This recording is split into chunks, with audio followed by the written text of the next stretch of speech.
Hello and welcome to Boost Your Business English with me, Chloe. And me, Alex. We're so glad you could join us for episode 10.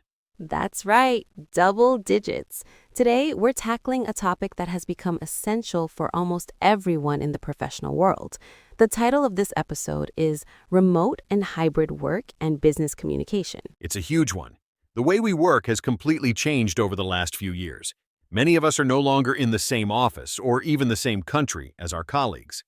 Exactly. So our angle for today is Business English for Remote Work. Sound professional from anywhere. We'll give you the key phrases and strategies you need to communicate clearly and effectively, whether you're on a Zoom call, a Slack channel, or sending an email. Let's start with one of the biggest changes, asynchronous communication. That sounds technical, Alex. What exactly does asynchronous mean? It just means communication that doesn't happen in real time. You send a message, and the other person reads and replies later. Think emails, messages on Slack or Microsoft Teams, or comments in a Google Doc. Ah, right. And the biggest challenge there is clarity. Without body language or tone of voice, your words have to do all the work. Precisely. This is where a lot of misunderstandings can happen. Let's do a quick role play. Imagine I need to give you, my project manager, an update on a report. Here's a bad example. I post this message on our project channel. Report is done. Okay, as the manager, my first thoughts are, which report? Where is it? Who needs to see it? Is it completely finished or is it a draft? I have more questions than answers. Exactly. It's too short and lacks context. Now, let's try a much better version. Hi, Chloe, quick update. The Q3 sales report is complete. The final version is now saved in the Project Phoenix folder on Google Drive. It's ready for your review. Please let me know if you have any feedback by the end of the day tomorrow. Thanks. Now that is a perfect update. It's clear, it tells me what was done, where to find it, and what the next step is. This saves so much time and avoids confusion. So the key phrases here are things like quick update on, the file is saved in, and the next step is. Be specific. Great advice. Now let's switch from asynchronous to synchronous or real-time communication. This is our world of Zoom calls and virtual stand-ups. Right. The daily virtual stand-up. It's meant to be a quick check-in for the team, but it can easily go off topic. It sure can. The best way to handle a stand-up is to follow a simple structure. Typically, you answer 3 questions. 1, what did you work on yesterday? 2, what are you working on today? And 3, are there any blockers? Meaning, is anything stopping you from making progress? So you could say something like, yesterday I finalized the report. Today I will start the presentation slides. I have no blockers at the moment. Short, sweet, and to the point. That's the perfect formula. But what about the biggest challenge of real-time meetings? The different time zones. Oh, this is a big one. It's so important to be considerate of your colleagues' schedules. The first step is to always be clear about which time zone you're referring to. Right? You can't just say, let's meet at 10 a.m. You need to say, let's meet at 10 a.m. EST or 10 a.m. my time. It's also really helpful to show you've thought about their time zone. Yes, a great phrase is, I know there's a big time difference, so please suggest a time that works best for you. It shows respect. And always double check. Just to confirm, we're meeting at 4 p.m. CET, which is 10 a.m. for me in New York. Is that correct? This one sentence can prevent so many scheduling mistakes. Okay, so this naturally leads us to the tools we use for all this quick communication, like Slack and Teams. We need to talk about chat etiquette. Yes, rule number 1. And this is my biggest pet peeve. Do not just type hello and press enter. I agree completely. That one word causes so much anxiety. The other person sees hello and then has to wait while you type your real question. Instead, put your entire question or message into one single block. Hi, Chloe, quick question about the marketing budget. Do you have the final numbers for Q3? So much better. Another one is using threads.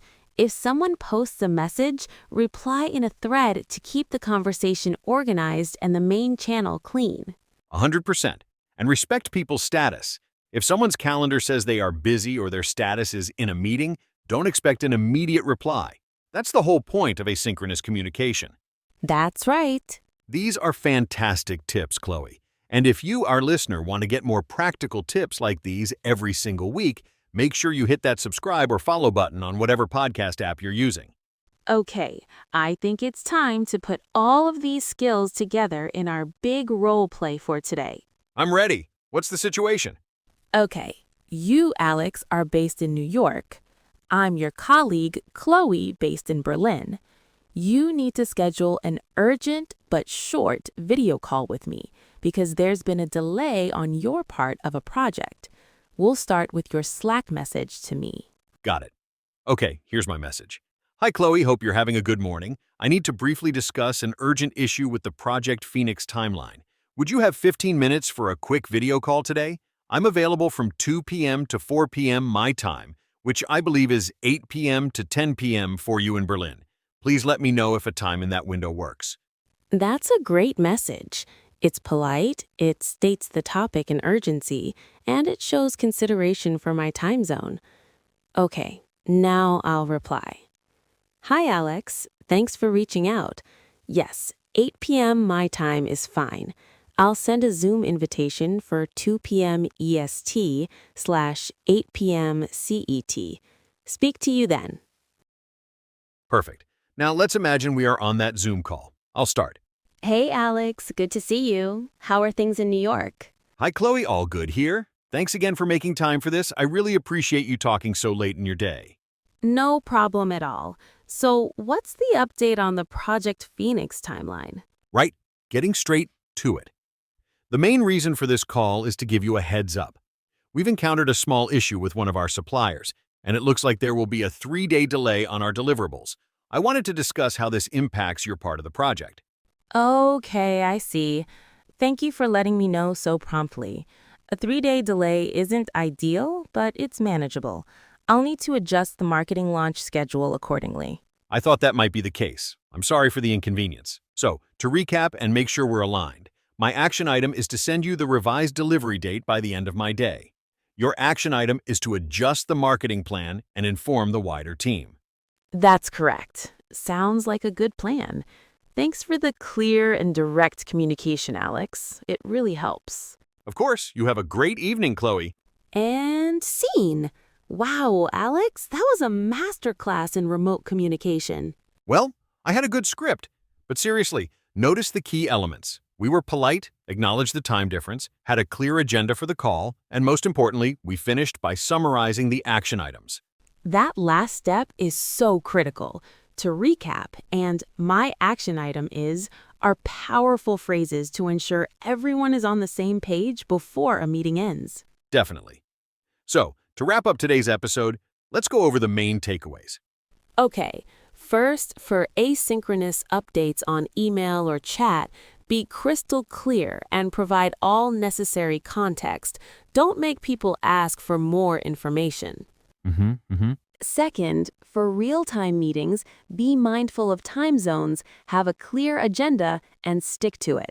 And third, with instant messaging, be direct, use threads, and always respect your colleagues' time and attention.